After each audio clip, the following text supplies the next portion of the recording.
Ayan, sa unang araw ng taon na 2025. Hello, hello, hello. Hello, hello. Okay. Open our Bible in the book of Philippians, chapter 3, from verse 13 hanggang verse 14. Ito po ang unang mga talata na ibabato ng Panginoon sa atin. Ano po? Ito po ang ating pong matutunghayan. Aklat ng Pilipos, Kapitulo 3. Taas ko na yung basa sa 12, verse 12. Okay. Hindi sa nakamtan ko na ang mga bagay na ito. Hindi rin sa ako'y ganap na. Ngunit, sinisikap kong makamtan ang gantimpala sapagkat ito ang dahilan kung bakit ako'y tinawag ni Kristo Jesus. Mga kapatid, hindi ko ipinapalagay na nakamit ko na. Ngunit, isang bagay ang ginagawa ko. Habang nililimot ko ang nakaraan at sinisikap na marating ang layuning nais kong makamtan. Nagpupunyagi ako patungo sa hangganan upang makamtan ang gantimpala ng pagkatawag sa akin ng Diyos sa pamamagitan ni Kristo Jesus, ang buhay na hahantong sa langit. Tayo pong lahat ay upo at manalangin. Salamat po aming Ama. Salamat po sa taon ng 2024. Sinamahan mo po kaming lahat. Pinagnubayan mo po kaming lahat, Panginoon. Iniunat mo po ang iyong mapagpalang kamay sa aming mga buhay. Salamat po sa mga pagkakataon na kami po ay sama-samang nakapaglingkod sa iyo sa nakaraang taon ng aming po mga buhay. Panginoon, haharap na naman po kami sa panibagong taon. Taon na 2025. Sabi nga ng kasabihan, we don't know what the future holds, but we know who holds our future. Thank you so much, Lord, for another opportunity, Lord, na kami, Panginoon, ay minsan pa lalakad, tatakbo sa pananampalataya, Panginoon, na iyo pong iniatang sa aming po mga balikat.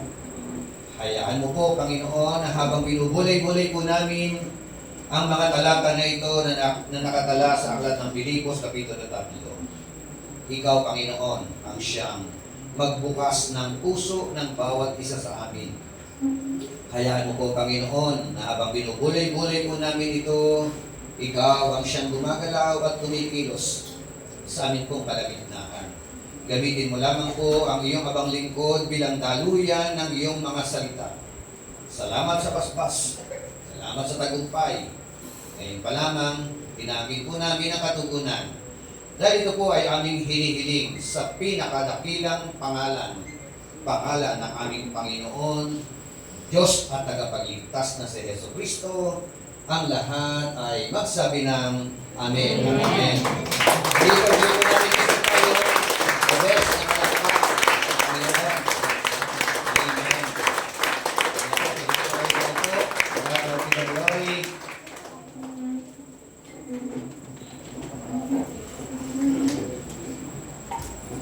Pressing toward the prize.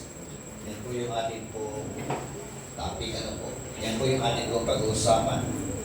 Sabi nga uli sa English version, Brethren, I count not myself to have apprehended. But this one thing I do, forgetting those things which are behind, and reaching forth unto those things which are before. And reaching forth, and I press toward the mark for the prize of high calling of God in Christ Jesus. Amen. Dito po sa talata po na ito, si Pablo po ang siyang nagsasalita. Siya ang nangungusap. Ang kausap niya po ay mga Kristiyano sa Pilipos. At si Pablo po, nung sinulat niya po ito, siya po ay nakakulong. Nakabartolina. Yan po ang kanya pong kalalagayan. Sabi nga, Paul in his letter to Philippians provides a powerful and personal testimonies about his life and experience and testimonies. Despite his accomplishment, Paul admits he has not arrived but continues in his pursuit of Christ. Amen? Dami niya ng tagumpay. Dami niya po mga tinatawag na mga achievements in connection to the ministry. Mga paghayo, mga pagbubukas ng mga gawain, mga testimony na kanya pong naranasan sa kanyang pangangaral. Marami po ang gumaling, marami po ang na-convert, marami po ang nabago ang buhay. Nakapagtayo ng mga simbahan. Pero sa kabila po ng lahat ng mga achievements ni Apostle Paul, nakikita po natin yung mga pangungusap na ito at the end of his life. Ito pa rin ang lumalabas sa kanya po mga labi na ito pong talata na ito isang napakahalagang hamon din po sa bawat isa sa atin. So, pag-usapan po natin sa tema, how should we live our lives with focus and determination? Paano po tayo mabubuhay o mamumuhay na nasa tamang focus? At sa focus po na ito, may kaakibat na determinasyon. Masipat po natin ating po mga sarili. So, may tatlong bagay tayo po pag-uusapan sa mga talata po na ito.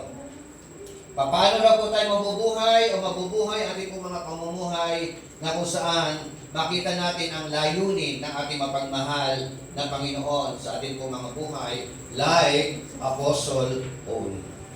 Amen. So, tatlong bagay. Una, humility in the present accomplishment. Yan ang unang pag-uusapan po natin. Kapakumbabaan, pagpapakumbaba sa mga tinatawag na tagumpay na naranasan natin. In spite na ikaw ay nagtatagumpay, patuloy po na nais ng Panginoon na ikaw po ay maging mapagpakumbaba. Upang lalo kang maging matagumpay sa iyong buhay. Amen? Pangalawa, focus on the future. Pangatlo, perseverance in our journey. Amen? Pumalakpak po yung po, hindi pa po nakahanda makinig ng sermon.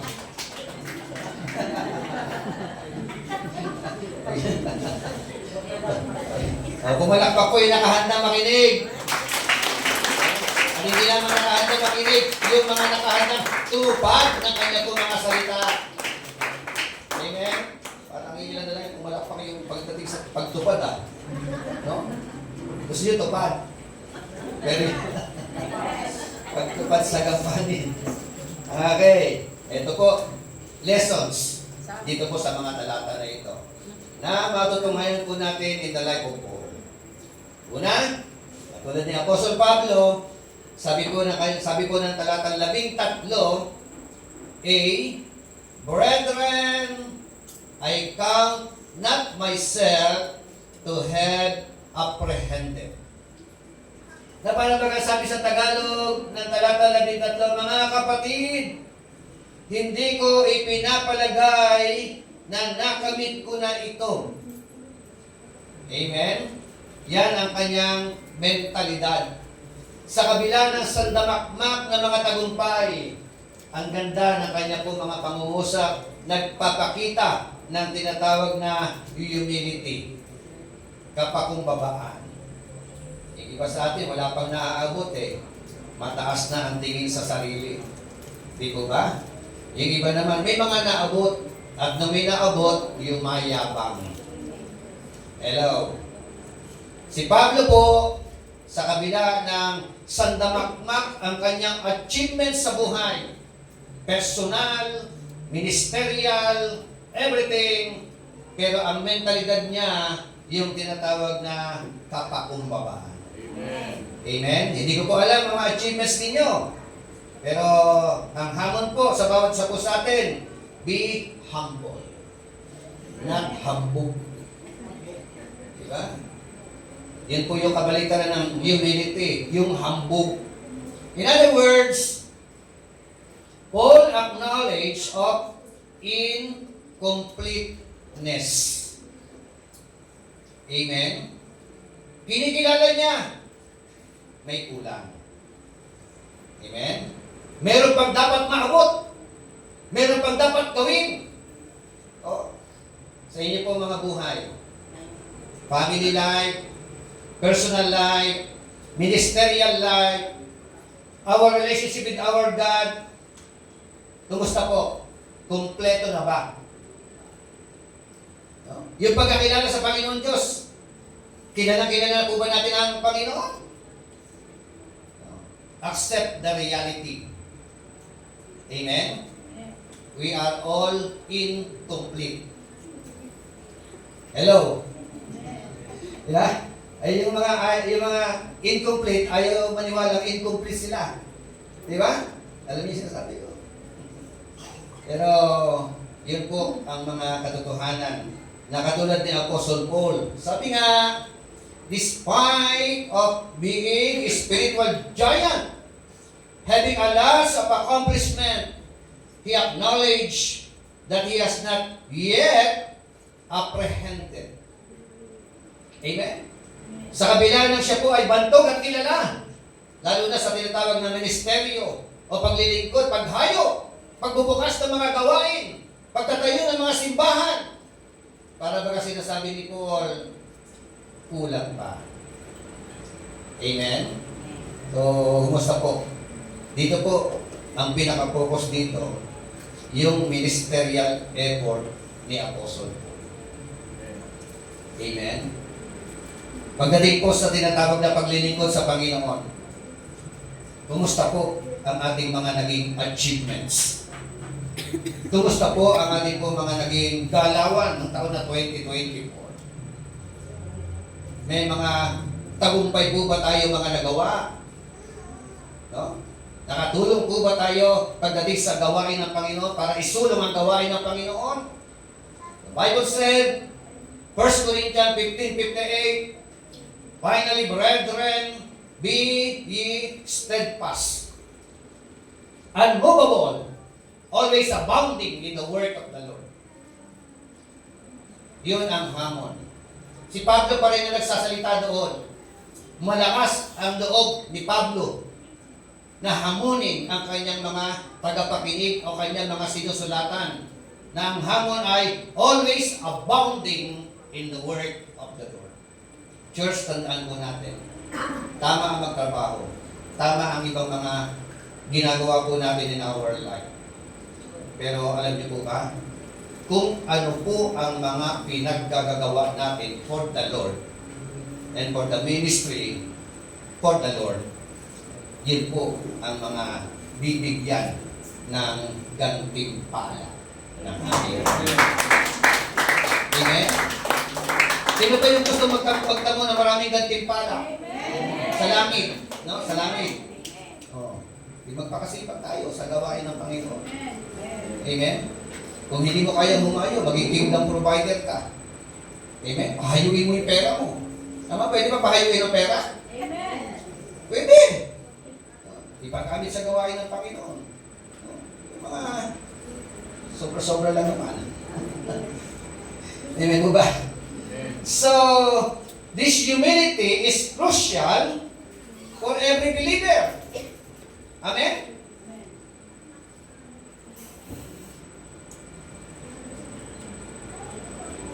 Very, very crucial.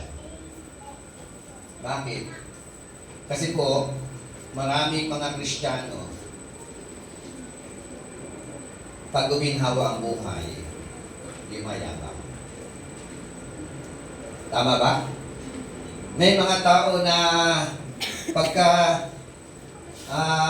umaasenso, kala mo sila na yung may hawak ng buhay nila, may hawak ng ministeryo, may hawak kay pastor. Hello? Mali ang pananaw na gano'n. Alam niyo po, ang dapat na maging mentalidad po natin, the more na pinagpapala tayo, the more na may mga achievements po tayo, mas lalo po tayo maging mapagpakumbaba sa harapan ng Panginoon. Upang tayo po ay lalong itaas ng ating Panginoon. Amen? Sino ay tinataas? Hindi nagpapakumbaba. Sino ay binabagsak? Hindi nagpapataas. Di ba? So ano gusto niyo mangyari? Itaas o ibaba? Pakumbaba kayo. Amen? Huwag po natin ipagmamalaki ang ating talento, no? Ang ating lakas, no? Ang ating kayamanan. Everything that we have, huwag tayong maging boastful. Amen? Huwag tayong maging mayaman. Amen? Ang ipagyayabang lang natin ay walang iba, kundi ang galaw at kilos ng Diyos sa ating mga buhay. Amen. Wala pa natin si Lord. Sinabi niya, no? Dami niya ng, dami niya ng award dami niya ng gantimpala na makakamit. Pero sabi niya, brethren, mga kapatid, Kristiyano kausap. Tama? I count not myself to have apprehended. Amen? So, 2025 na naman ngayon. So, kung ano hindi nyo nagawa nyo nakaraan, no? Dapat pag-isip tayo nung nagawin natin para kay Lord 2025. Amen? Sabi mo, Joy, ilang linggo meron tayo? 52 weeks. 52 Sunday. No? Tama ba? Hindi nakaisa na kayo. Pwede ba? 51 na lang. Gusto nyo may award sa 2025, yung kompleto? Kompleto attendance? Pwede? Pwede mag-usap marami ng board dyan. Pero, alam niyo ang masigit na magbibigay ng award?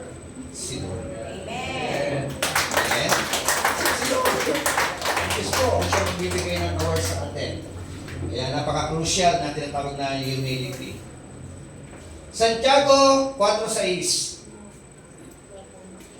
Sabi doon but He gives a greater grace. No? He gives a greater grace.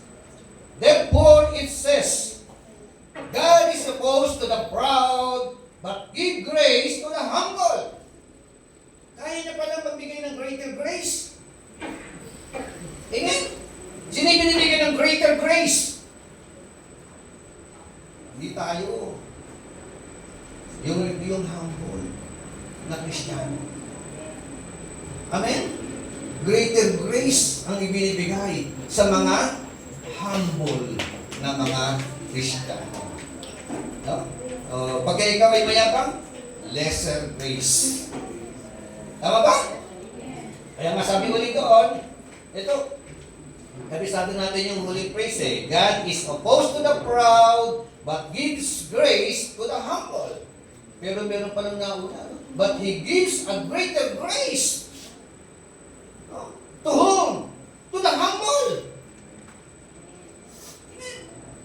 So, ganyan ang napakahalaga. Kaya sabi nga uli ni John, the Baptist, sabi niya I must decrease. So Christ increase. Amen? Kailangan ako maging mababa upang si Kristo may taas sa buhay ko. Amen? Pag ikaw ay nagiging mataas, nabababa si Kristo sa buhay mo. Are you with me? Okay. Like Paul, we must humbly admit that we are still works in progress.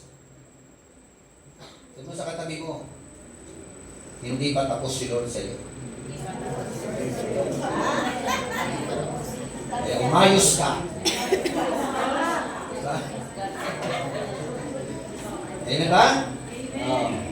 Pag hindi ka umayos, baka tapusin ka na ni Lord. Hirap yun, ano? Pag hindi ka na, pag tinapos ka na hindi ayos, ano? Dapat pag tinapos tayo ni Lord, ayos. Amen? Palakpakan natin ang Panginoon. Miraculous Kaya na, talagang dami dapat kalusin. Tama ba? Daming dapat kalusin sa mga mananampalataya. Alam nyo, yung unang dapat na makalo sa atin, yung dila natin. Hello? Sino aminado sa dila? Diba? La guilty. Beyond reasonable doubt. Pagdating sa dila. Diba? Hirap kontrolin, ano? Pagpupuyos yung damdamin eh. Kaya, hindi pa tapos si Lord. Amen? Hallelujah. So this mindset keeps us reliant on God and open to His leading. Amen? Yung mindset na yun. Yung kaisipan na yan, dadalhin ka niyan sumandal kay Lord. Magre-rely ka sa Panginoon. Kasi kung magre-rely ka sa sarili mo, wala sakli yun eh. Palpak. Tama? Daming pangit ng gali. Daming pangit na mga salita, galaw at kilos. Pero pagka isinandal mo sa Panginoon yan, si Lord na ang maayos. Amen? Kung mapapaayos ka. Hello? Tama ba? So, eto po. Pangalawa. Pinag-usapan natin, how should we live our lives with focus and determination. Number one, pangalawa, focus on our future. Number one, humility in our present accomplishment. Amen? Humble ka. Gano'n kalayo na inaabot mo. Gano'n ka man naging matagumpay. Yung humility. Focus on our future. Ito, 2025 tayo ngayon. Amen? Sabi ng verse 13b, but this one thing I do. One thing I do. Pero dalawa yung puntos. Ano rin dapat yung ginagawa niya? Forgetting those things which are behind. Amen? Kalimutan yung nakalipas. Tama? One thing I do. Pero merong dalawa pala. Pangalawa, sabi niya, and reaching for unto those things which are before. Amen? Sino po rito yung mga nasiphayo ng nakaraang mga panahon ng kanyang buhay? Sino rito yung nabasted?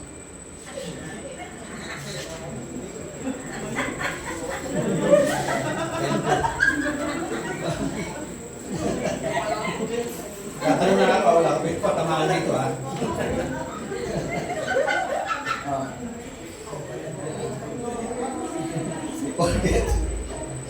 Forgetting those things which are behind. Amen? Sino po nito may mga karanasan na nakaraan ng mga pangit na karanasan? Diba? Kalimutan yung mga pangit na karanasan. Lalo na kung nagbigay sa'yo ng pangit na karanasan yung pangit na tao. Alam mo lang, gwapo. Pangit pala ugali. Hello? Amen? Forgetting. Gano'n mga katindihan, gano'n mga kabigat yan. Are you with me? Kalimutan! Ha? Pag yung mga karanasan na yan ay dinadala mo pa ng 2025. Parang ano yan eh. Parang isang bagay na hahatak sa'yo pabalik sa 2024. Tama? Are you with me? Amen. Oo. Ang tawag doon, get over. Move on. Ito po, sabi ni Pablo eh, no? Sabi ron, yan pala eh. But this one thing I do. Una, forgetting those things which are behind. No? Ano po yung mga nakalipas na mga kaganapan? Sabi nga eh, forgetting the past failures, guilt, shameful, and sinful way of life can paralyze us. Amen? Kailangan palang kalimutan yun. Talikuran yun. Iwan yung mga bagay na yun. Ano man mga sinful way of life, shameful way of life, everything. Kahit yung mga tao na yan na humahatak sa iyong pababa, mga mabibigat at mga pangit na karanasan na ayaw mong mangyari sa iyo. Amen? Personal life, family life, everything, ministerial life, huwag kang masyadong magpa-apekto. Amen? Amen po ba? Amen. So, bumalakpak sa Panginoon yung ayaw ma-apektuhan sa nakaraan. Sabi natin mga pangit na karanasan.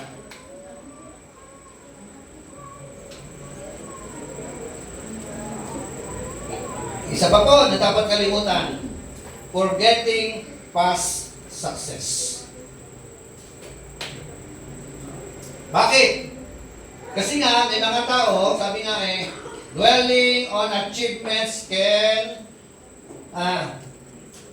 give us to become complacency. Amen? Yan sabi nga ganun eh. Gusto na, Brad? Hindi makamove on. Pero wala na, Pastor. Nung araw, ginamit ako ni Lord eh. Mighty name. Papalayas pa nga ako ng demonyo eh. Dami kong mga nahayuan, ang daming mga tao na nabago ang buhay. Nakapagbukas ko ng mga gawain. Kumusta ka na ngayon? Eto, nasa simple way of life. And at the same time, shameful way of life. May past accomplishment eh. Kaya kahit na yung past accomplishment natin, huwag tayo maging complacent doon. Amen? Sabi mo nga, more complacement mo, more accomplishment. Ganun lang dapat na maging ka-expand po natin ngayon. Kaya ito, taon na 2025, isang napakahalaga. Sabi, ginuhitan ko nga yung more yan eh.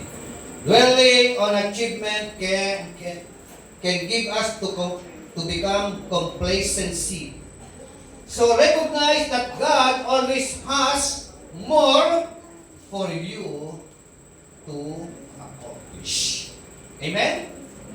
Sino po yung gusto mong makagawa ng mga greater things for God? Amen. Bumalakpak po kayo. Ito yung sinabi ko ng isang man of God. Sabi niya, attend great things for God. And expect great things from God. Amen? Attend great things for God. When you attend great things for God, you can expect great things from God. Amen? Palakpakan natin ang Panginoon.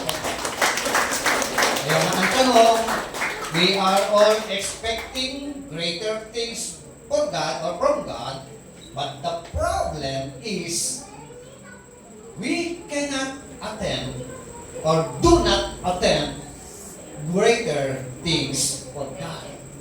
Ang lakas-lakas ng loob natin mag-expect ng greater things from God.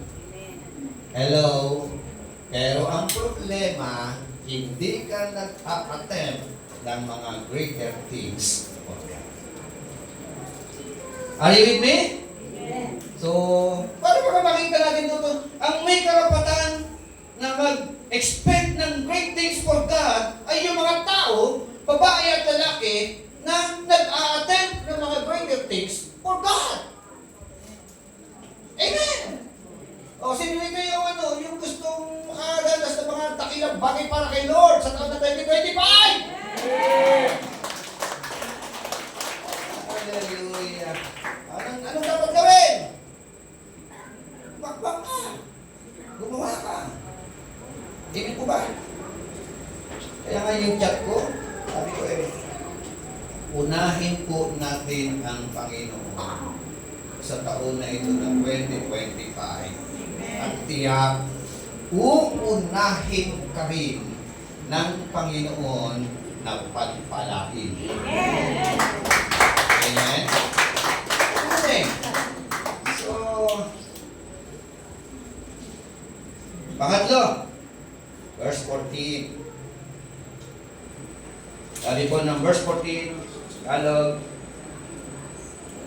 nagpupunyagi ako patungo sa hangganan upang makamtan ang gantimpala ng pagkatawag sa akin ng Diyos sa pamamagitan ni Kristo Jesus, ang buhay na hahantong sa langit.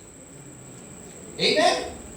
I press, sabi niya, on toward the goal or the mark for the prize of high calling of God in Christ Jesus. Pressing on. Amen? Sa kabila ng marami natin mga accomplishment, humility. Huwag natin tingnan yung sarili natin, okay na ako. Tama ba? Pangalawa, matapos ka magpakumbaba, kailangan po natin mag-focus doon sa hinaharap. Amen? Focus tayo sa hinaharap na nagtitiwala at nananampalataya sa ating Panginoong Jesucristo. Romans chapter 12 verse 1. O Hebrew chapter 12. Ito po natin yung mga talata na ito. Okay? So pangatlo, perseverance in our journey. Pag sinabing perseverance, kailangan ng effort. Tama? Kailangan sa Tagalog ng perseverance, ito, pagpupunyagi. Amen? So, paano po tayo magiging mapagpunyagi? Sabi nga sa English, pressing toward the mark. Kaya yung pinabasa ko kay Brother Gerson kanina, 1 Corinthians chapter 9, verse 24 hanggang 27. Sipatin ko lang po yun. Kasi may kinalaman talaga dito yun. Sabi po diyan, alam ninyong ang mga kalahok sa paligsahan ay tumatakbong lahat. Amen? Ito, panibagong lakad tayo. Lahat tayo tatakbo na naman. Tama ba? Lahat tayo lalakad na naman sa panibagong journey ng ating pong pananampalataya. Pero ang sabi po ng kasunod ng kanyang mga salita, ngunit iisa lamang ang nagkakamit ng gantimpala. Literal ba, isa lang? Pinaliwanag kung sino ang nagkakamit ng gantimpala.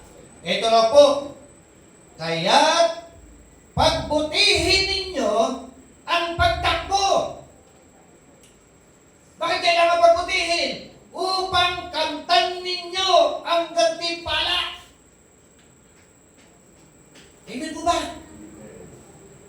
Sabihin mo sa katabi mo, pagbutihin mo. Huwag ang pag-absent.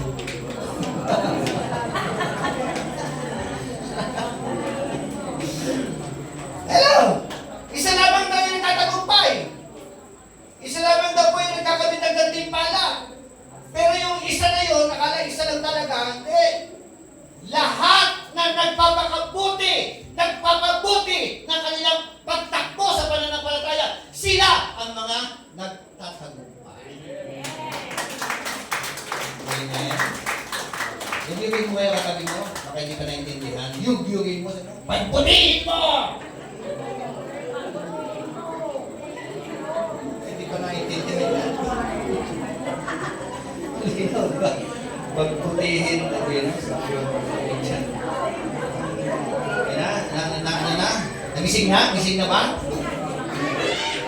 Patutulog-tulog pa rin sa pansitan niya maya, ha?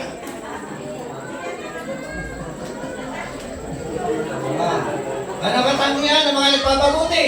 Ito, verse 25. Lahat ng manlalarong nagsasanay ay may disiplina sa lahat ng bagay. Nagdidisiplina. Sinusupil yung kanyang sarili. Dinidisiplina yung kanyang sarili. Yun ang magkakamit. Kasi pag hindi mo didisiplina yung sarili mo, paglaban mo ng digmaan o labanan, magiging casualty ka. Amen? Oh. Sabi nun anong dahilan? Kaya nilang dinidisiplina upang magkamit ng isang gantimpalang panandalian lamang. Yun yung tinatawag na perishable crown. Perishable medal. Para magtamo ng gintong medalya. Para dito lang yun. Pero kailangan nilang magsupil ng kanilang mga sarili. Disiplinahin ang kanilang mga sarili. Perseverance. Pressing on toward the goal. Amen? Sa pagtakbo natin, daming sakabal. Hello? Habang lumalakad tayo sa pananampalataya, daming mga sagwil, ang daming distraction. Tama? Ang daming mga kalanasan ng mga hahatak sa iyo para hindi ka magtuloy. Kung magpapaapekto ka. Tama po ba? Ang dami. Minsan mismo yung kapatid ko sa pananampalataya, nakaka-distract. Tama? Makalinig ka ng negative, distract ka na agad. Makakita ka na hindi maganda, apektado ka na agad. At dahil na nakakita ka, nakarinig ka, tatablayan ka na, maglingkod kay Lord. Sino talo? Yung nagpa-apekto. Sino mananalo? Yung hindi nagpapa-apekto. Tama? Oo. Hindi talaga, sa totoo lang, sa ministry. Dami talaga. Dami. Pag pastor ka, subukan niyo maging pastor, sakit ng ulo. Tapos dami mo mga miyembro na pasaway. Di ba?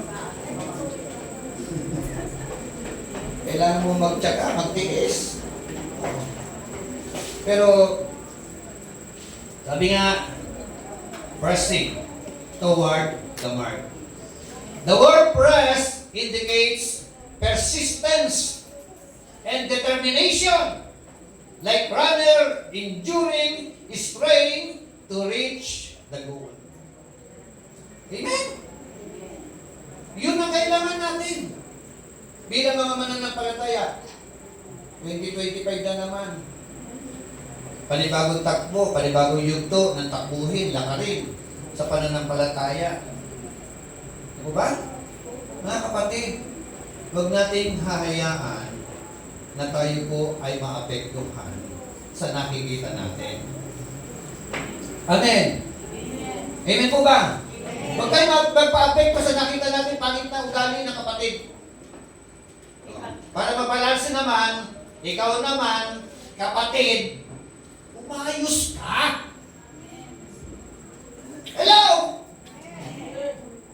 Sa galaw mo, sa kilos mo, sa pananalita mo, upang walang ma-stumble sa'yo. Are you with me? Minsan kasi, ganun eh. Sa halip na hindi magsasalita. Di ba? Pagka maganda ginagawa mo, magsasalita pa ba? Tama ba? Magsasalita kapag kami nakita. Tama ba? Pag may narinig na negatibo sa action mo, ugali mo, galaw mo, may magsasalita. Kaya para walang salitaan, walang issue, hello, ayusin natin ang ating mga pag-uugali. Ba? Ayusin natin ang kilos natin, salita natin, upang sa ganon, yung mga kita sa iyo, instead na negative ang komento sa iyo, positibo. Amen? Ibang buhay mo nakaka-bless. Nakaka-bless ang tao na yan. I am so blessed sa tao na yan. Pero pag sinabi ng iba, I am so destructive sa tao na yan. Nakaka-distract ang tao na yan. Pangit, di ba? Hello? Oh, kasi 2025 na naman tayo eh. When we press on, para makarating ka doon sa finish line, daming mga sakapal. Amen? Ang daming mga stumbling block. So, wag natin i-allow na tayo may stumble sa mga stumbling block na yan. Amen? Yung salitang mark. The mark represents the goal. Amen? Mark representing our goal. And what is our goal? Ano layunin natin? Yan po. The goal of Christ's likeness is fulfilling God's purpose in our life. Amen? Ano yung goal? To become more like Christ. Tingnan mo yung katabi mo. Kamukha na ba ni Christ? Hindi naman anti-Christ.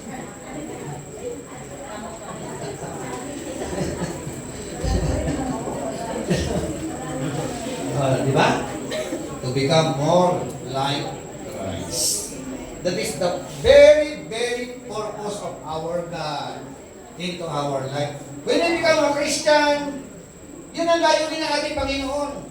Habang lumalakad tayo sa pananampalataya, unti-unti nagiging kawakis natin ang ating Panginoong Jesucristo. Unti-unti, hindi bigla-bigla. Diba? Kasi maraming mga sungay nagpapatanggalin, pangit na ugali, no? Pagiging marites, diba? Daldalera, diba? Pangit na karakter, everything, talaga.